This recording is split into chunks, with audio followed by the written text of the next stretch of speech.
नमस्कार, मी सुरेखा आणि आपण पाहतात तारा न्यूज. पाहूयात आज दिवसभरातील काही महत्त्वाच्या घडामोडी. राहुल पाटील आणि राजेश पाटील या बंधूंनी गेल्या महिनाभरातील तालुका दौऱ्यानंतर अखेर राष्ट्रवादी काँग्रेस पक्षात प्रवेश केलाय. त्यांच्या गटासह झालेल्या या प्रवेशामुळे पक्षाला हातीचं बळ मिळालं असल्याचा विश्वास मंत्री हसन मुश्रीफ यांनी व्यक्त केला.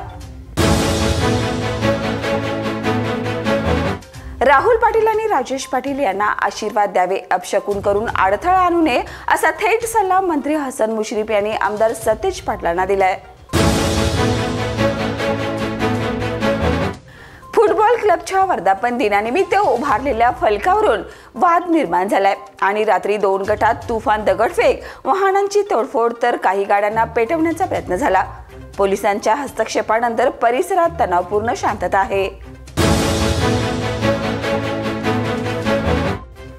गणेशोत्सवाच्या पार्श्वभूमीवर कायदा सुव्यवस्था सुरळीत राहावा या उद्देशाने आजरा पोलिसांकडून विशेष पथसंचलन व दंगा काबू प्रात्यक्षिके घेण्यात आली.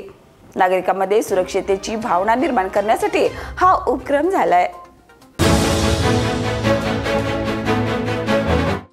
सर्वोच्च न्यायालयाचा आता मोठा आदेश. आता मोकाट कुत्र्यांना सार्वजनिक ठिकाणी खाऊ घालण्यावर निर्बंध. खाऊ घालण्यासाठी झोन निश्चित केले जाणार असून नियम मोडल्यास कठोर कारवाई होणार आहे. नसबंदी आणि लसीकरणाशिवाय कुत्र्यांना सोडलं जाणार नाही. शिरोळ, वाडी, कुरुंदवाड भागात पाण्याची पातळी वाढत असून काही घरे पाण्याखाली गेली आहेत. नागरिकांनी सुरक्षित स्थळी स्थलांतर करावं, प्रशासनाशी संपर्क साधावा आणि एकमेकांना मदत करावी असं आवाहन माजी नगराध्यक्ष नीता माने यांनी केलंय. भारतात बंदी घातलेले टिकटॉक पुन्हा परतण्याच्या तयारीत आहे. अधिकृत वेबसाईट सुरू झाली असून वापरकर्त्यांनी ती वापरण्यास सुरुवात केली आहे. मात्र ॲप अजूनही गुगल प्ले स्टोअर किंवा ॲपल स्टोअरवर उपलब्ध नाही. 144 वर्षाच्या परंपरेची प्रायव्हेट हायस्कूल कोल्हापूर येथे मातीच्या गणेश मूर्ती तयार करण्याची कार्यशाळा व प्लास्टिक प्रदूषणावरील जागृती उपक्रम पार पडले. विद्यार्थ्यांनी बनवलेल्या मूर्तीचं प्रदर्शनही भरवण्यात आलं.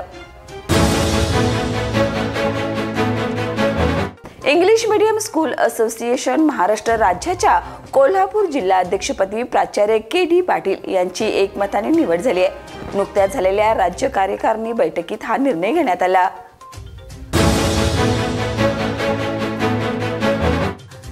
राजारामपुरीत कारने धडक दिल्याने वासराचा मृत्यू झालाय. या प्रकरणी हर्ष संजय सकपाळ याला पोलिसांनी अटक केली असून राजारामपुरी पोलीस ठाण्यात गुन्हा दाखल झालाय.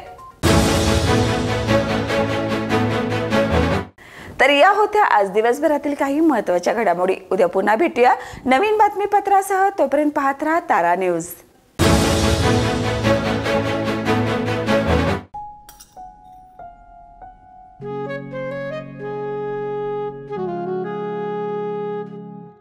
बाबा, आज येताना बासुंदी घेऊन या ना. अगं, कालच आपण आईचा वाढदिवस होता म्हणून आणली होती ना.